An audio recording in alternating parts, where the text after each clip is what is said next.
houses that were 49 square meters. 49 square meters, facing it out just now. It's about this size. Okay? And at the top end, you've got the very big house.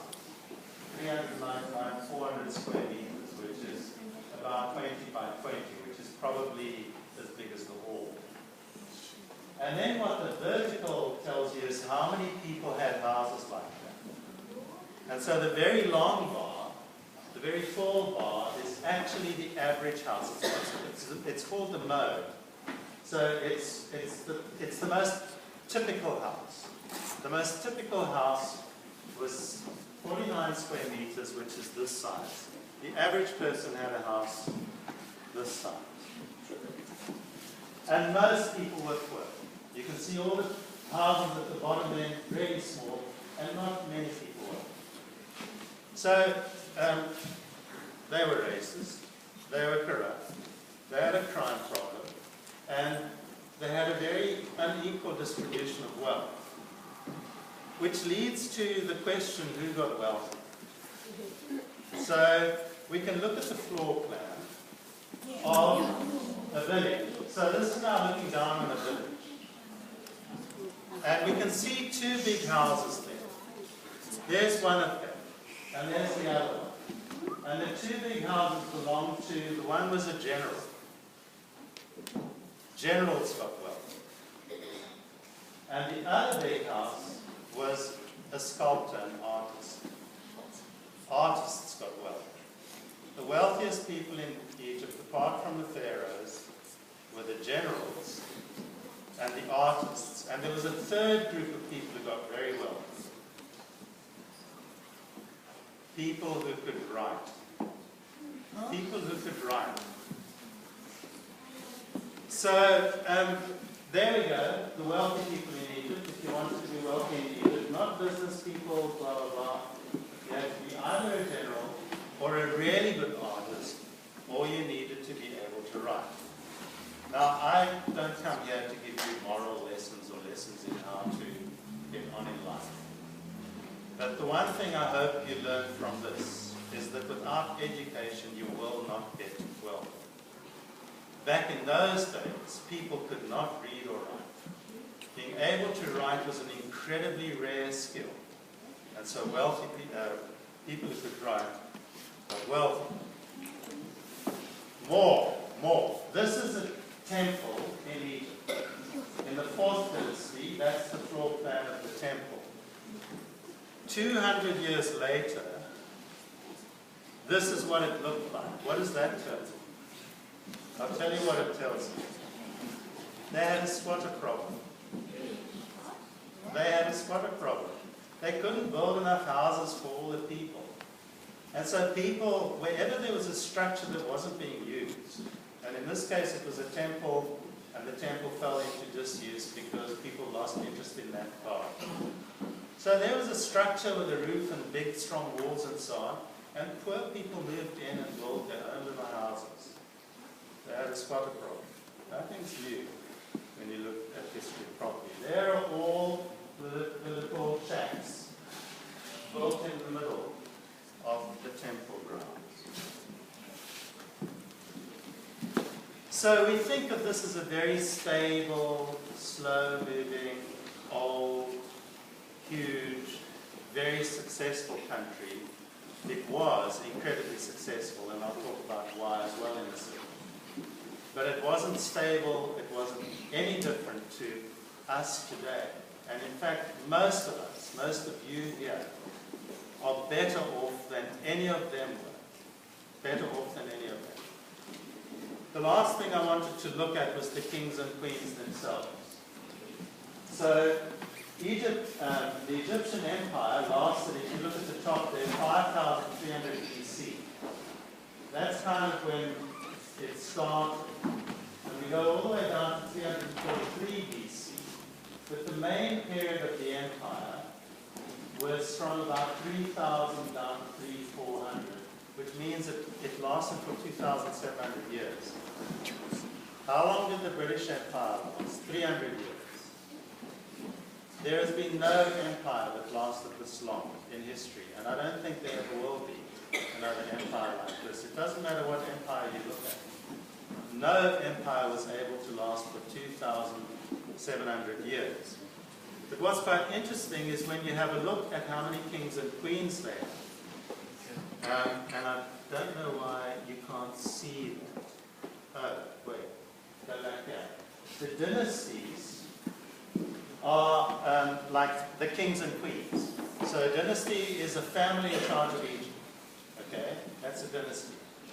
So somebody becomes the pharaoh, and then their children become the pharaoh, and their children become the pharaoh. That's a dynasty, the family. When you take the number of families that were kings and queens of Egypt, and you divide by the time, 2,700 years, you get quite an interesting result. No family stayed in charge of Egypt for more than 80 years. No kingdom lasted for more than 80 years. How does that happen? Either the kings and queens didn't have children. Now, that isn't what happened. Everybody has children. So it wasn't because they ran out of children. And in Egypt, you could be in charge if you were a woman, which is quite unusual, by the way. So Egypt had kings and queens. You could, if a king only had daughters, they could still end up on the throne. The fact that nothing lasts for more than 86 years tells you what? That the one thing you did not want to be in Egypt was a pharaoh. Because it ended when you got killed. The way that the dynasties changed was that your uncles killed you, or a priest killed you, or some other general killed you, and then became the king. One thing you don't want to be is a pharaoh. You want to be a general, or you want to be an artist, or you want to be able to write. And towards the end of the kingdom, it became so unstable that no dynasty lasted for more than about 50 years. That's 2 generations. Father and children, and then it was over. Your grandchildren. You'd imagine being a pharaoh, you'd have grandchildren, and you would know that the likelihood is they would get killed along with everybody else. Unless it was the uncle who was killing you, which often happened. So what have we got? We've got people who really thought they were superior to everybody else. We've got a problem of corruption. We've got big differences in wealth, and we've got crime. And slum communities. And leaders who never saw their kingdom because it was so big they couldn't get to the people. Now, before I get on to the second part of what they asked me to talk about, I just want to show something to you about their art, because Egyptian art always puzzled me as a young person, because it's sort of weird. It's kind of flat, but it's not quite flat. So there's a very typical Egyptian picture, and you can see it's sort of flat, but not completely flat. Because that person is turned sideways, and one person sideways, and the other person's not sideways, and so on. Have a look at, they weren't very good, you know, even though artists were the wealthiest people, they weren't very good artists. Apart from the sculpture, they were brilliant sculptors, they weren't very good artists. Have a look at what they do. If you take the middle of that person's body out, then they turn sideways. Because that person's about to hit somebody over the head. That's what's about to happen.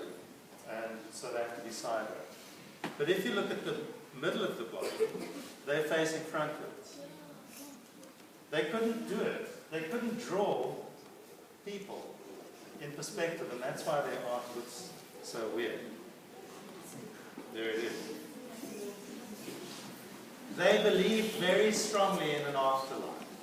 And I want to show you, the next picture I want to show you isn't interesting just because it tells you how expensive a coffin was. Because that's what I'm going to show you. I'm going to show you how much you had to pay for a coffin. It's also interesting because of what you had to use to pay for the coffin. So there's the coffin. And this is what a coffin cost. It costs, I don't know, that's probably 3 female goats and 2 male goats, 5 pigs, 2 logs, scrap metal, because they didn't have coins. So scrap metal and some cloth. So all payment was in goods. And that's important because it tells you how Egypt got wealthy. And you need to understand how Egypt got wealthy to understand how it became so powerful. How did this country become so wealthy? And how did this country become so powerful? And then how did it become an empire that lasted for 2,700 years? So that no other empire lasted for that long.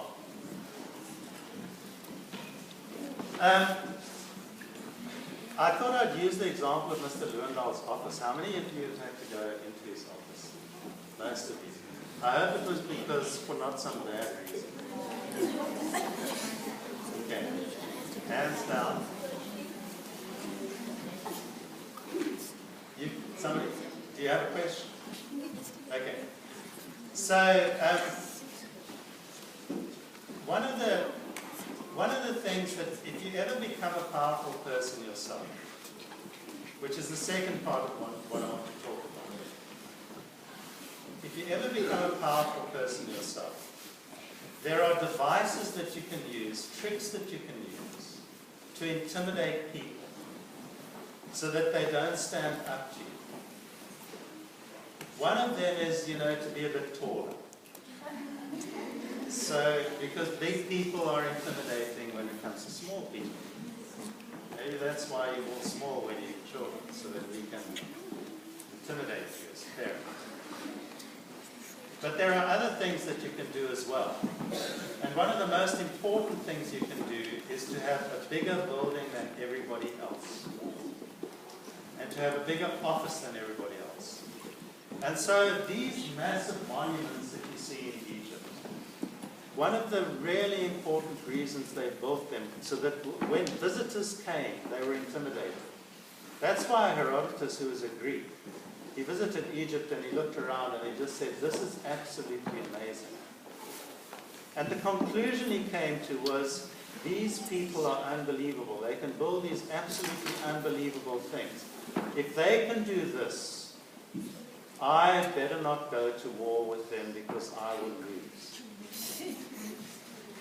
That's what's going on here.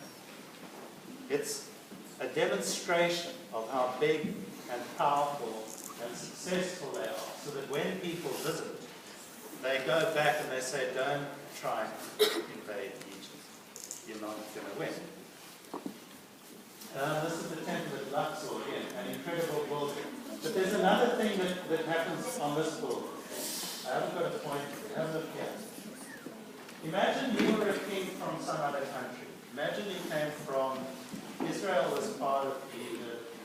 Let's say Europe was, when this was built, the Europeans were still running around, in animal clothing and stuff. But anyway, imagine you come from a foreign country, and this is where you start.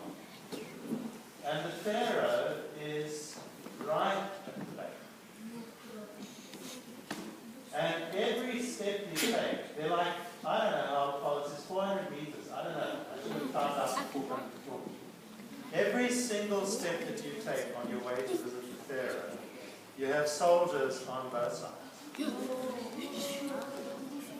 And you can't see the person you're going to visit. And you're walking through their army to visit them. It was all part of the intimidation process. So Mr. Lewandowski has his secretary outside, because you know that she's not like an army, but it's part of the same story. There's an inner office, and then there's the outer, and part of the method of making you adopt